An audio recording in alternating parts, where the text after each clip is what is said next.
بالله عليك، لو قلت الآن لمن لا يصلي لماذا لا تصلي، سيطأطئ رأسه خجلا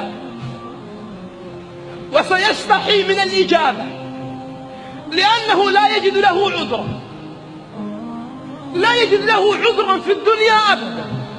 هذا سؤال بشر سيخجله.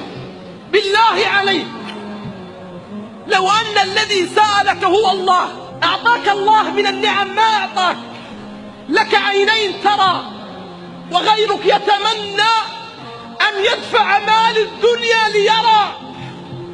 اذهب إلى المستشفى تغسل وجهك كل يوم في الصباح، وغيرك يغسل كليته كل يوم في الصباح.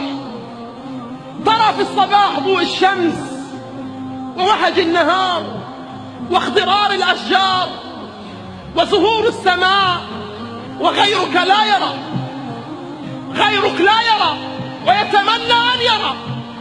تسير على قدميك وغيرك يتمنى أن يسير على قدميه حتى يصل إلى المسجد بأسرع ما يكون فيدرك تكبيرة الإحرام.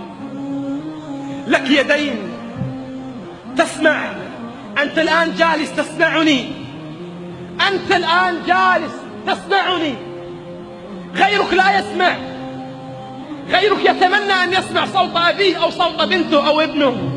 أليست هذه من النعم؟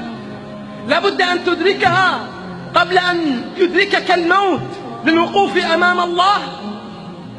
إن الذي سيسألك وسيسألني هو الله، هو الله. فهل أعددنا للسؤال إجابة؟